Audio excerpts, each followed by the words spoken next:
Bet raidījuma nobeigumā piedāvājam jūsu uzmanībai telefona interviju ar Lauru Freibergu, kurš Holandē pretstatā Nels ekipāžai ķegumā pasaules čempionāta posmā aizvadīja savu līdz šim labāko posmu šogad. Briesmīgi labs starts. Es jau arī biju diezgan pārsteigts, jo es kaut kur vairāk uz ārmu, par cik man 17. laiks apmēram pa vīdi kā bija. Bet, vienalga ar savējo ikā daudz maz standartu moci.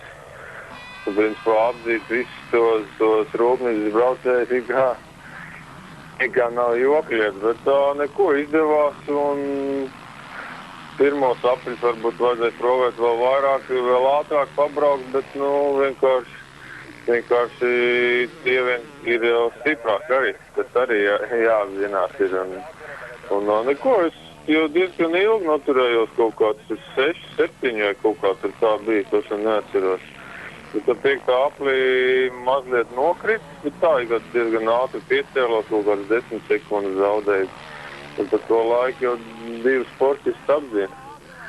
Un tā neko, turpināja tā arī, un tā vēl mazliet vēlāk tādā vienā asākā līkumā mocis noslēgt.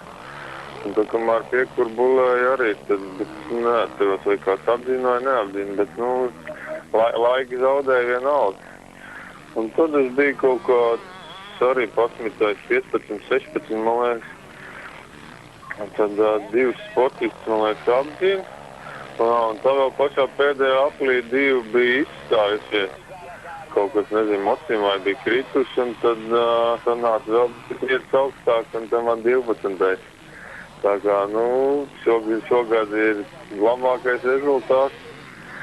Uzrādīs, tā kā, redzēsim, ikā smilts ir varbūt diezgan labi priekš manīm, tā kā, domāju, ka esam samērā veiksmīgi nobraukuši šito Holandas posmu, tā kā, tikai jāgatavojās nākušiem krosiem un tikai uz priekšu.